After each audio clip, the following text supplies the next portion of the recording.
पुराने लेक्चर में मैंने आपको बताया था vapour compression cycle with dry saturated vapour, यानी कि जब हमारी वेपर है वो ड्राई रहे, शुष्क वाष्प रहे, तो ये जो हमारा पॉइंट 2 था वो हमारा सैचुरेटेड लाइन से कनेक्ट हो रहा था, ठीक है।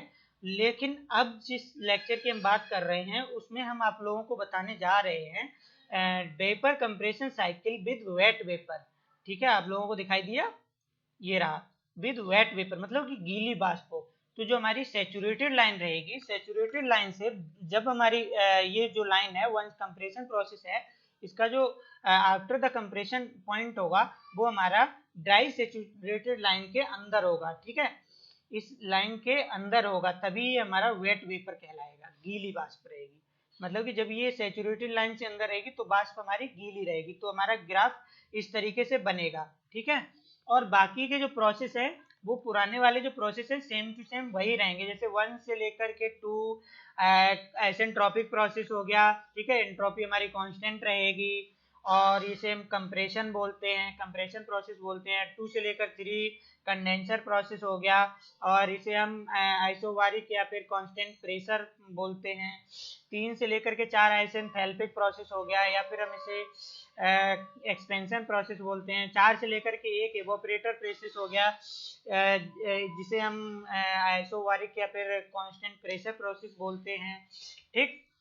उसके बाद यहाँ पे हमारा टेम्परेचर और प्रेशर कांस्टेंट रहता है, यहाँ भी टेम्परेचर प्रेशर कांस्टेंट रहता है, और यहाँ पे हमारा क्या कांस्टेंट रहता है, एंट्रोपी, और यहाँ पे हमारी इंथैल्पी कांस्टेंट रहती है। तो इस तरीके से ये जो दोनों कर्व हैं ये आप लोगों को बनाने आने चाहिए, बहुत ही सिंपल हैं, ठीक है। सेम टू सेम सब कर्व एक ही तरीके से होते हैं, केवल हमें कंडीशन याद रखनी है कि जब हमारा वेट वेपर होता है तो ये हमारा सैचुरेटेड लाइन से थोड़ा अंदर जाएगा, ठीक है।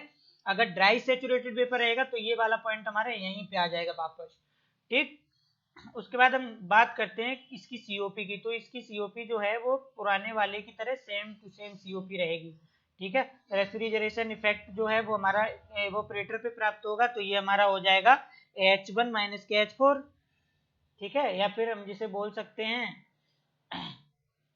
H1 माइनस के HF3, ठीक, या फिर H3। उसके बाद जो हमारा कार्य है कंप्रेशन के द्वारा जो कार्य किया जा रहा है वो हमारा हो जाएगा H2 माइनस के H1, ठीक। उसके बाद नेक्स्ट हम बात करते हैं vapour compression cycle with super heated vapour. Super heated vapour मतलब कि जब वेपर हो वो हमारी सुपर हीटेड हो, लेकिन वो दो तरीके से प्रोसेस होता है। एक तो होता है आफ्टर द कंप्रेशन, एक होता है before the compression. After the compression मतलब जो कंप्रेसर है उसके बाद वाला पॉइंट जो है वहां पे हमारा जो वेपर होगा वो कैसा होगा, सुपर हीटेड होगा, मतलब कि जो सैचुरेटेड लाइन होगी वो उससे आगे होगा।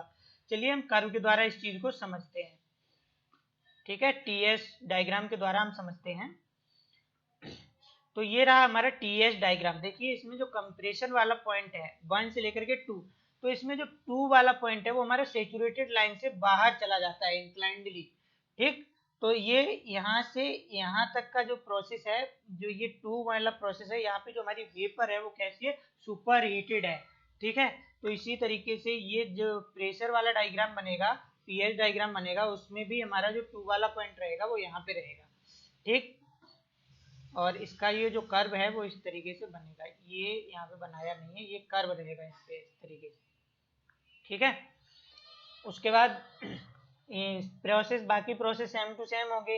1 से लेकर के 2 जो हमारा है वो कौन सा प्रोसेस होगा, आइसेंट्रोपिक प्रोसेस। 2 से लेकर के 3 प्रोसेस है वो कौन सा होगा, constant process, constant pressure process. 3 से लेकर के 4 होगा वो कौन सा होगा, आइसेंथैल्पिक प्रोसेस, इंथैल्पी कांस्टेंट रहेगी।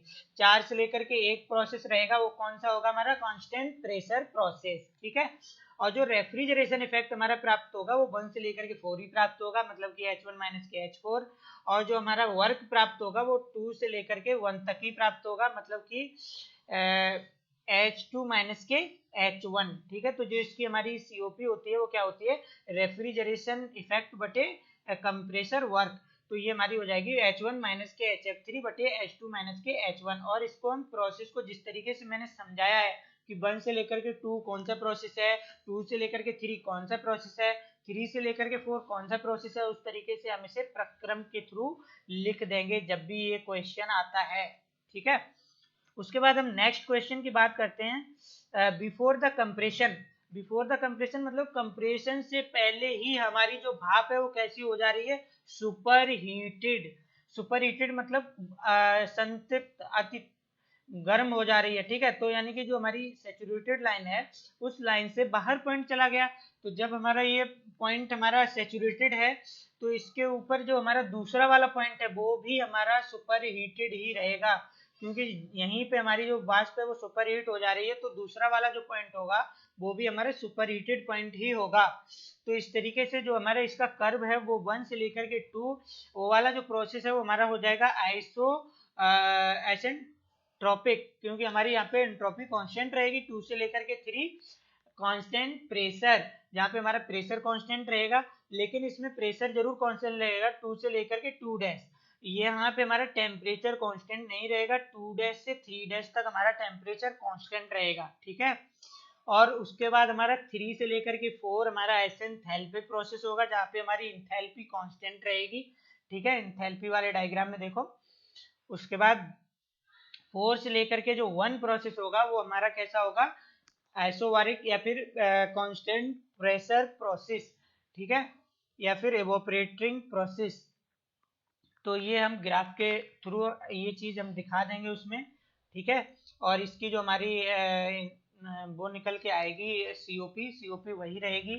सीओपी हमारी क्या रहेगी, यहाँ से हम सीओपी निकालते हैं, जो हमारा काम किया जा रहा है कंप्रेसर के द्वारा वो क्या है 1 से लेकर के 2, और जो हमारा रेफ्रिजरेशन इफेक्ट मिल रहा है वो 1 से लेकर के 4 ही मिल रहा है।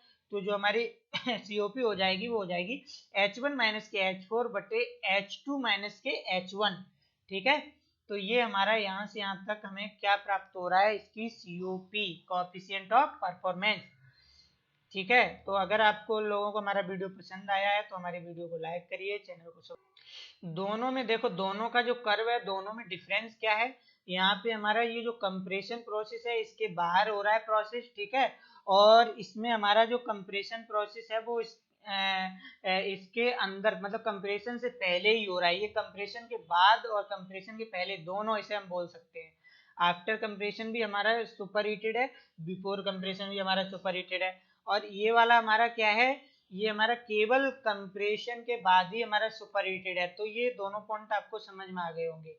ये जो हमारा बोल रहा है यहाँ पर कि वेपर कंप्रेशन साइकिल भी सुपर हीटेड वेपर, संपीड़न के बाद और संपीड़न से पहले। इससे पहले जो मैंने आपको बताया था vapour compression with wet vapour, wet vapour का मतलब है कि सैचुरेटेड लाइन से पीछे ही रहे, मतलब कि जो वाष्प है वो हमारी गीली रहे, ठीक है। और इससे पहले वाला प्रोसेस भी मैंने आपको बता ही दिया है। इसमें क्या था हमारा वेपर कंप्रेशन साइकिल भी ड्राई सैचुरेटेड, मतलब कि वो सीधा सैचुरेटेड पॉइंट पर ही रहे, ठीक है। जो हमारी वेपर है वो कैसी रहे, ड्राई सैचुरेटेड वेपर रहे, ठीक है। तो थैंक यू वेरी मच। इस तरीके से आप लोग पढ़ते रहें आराम से।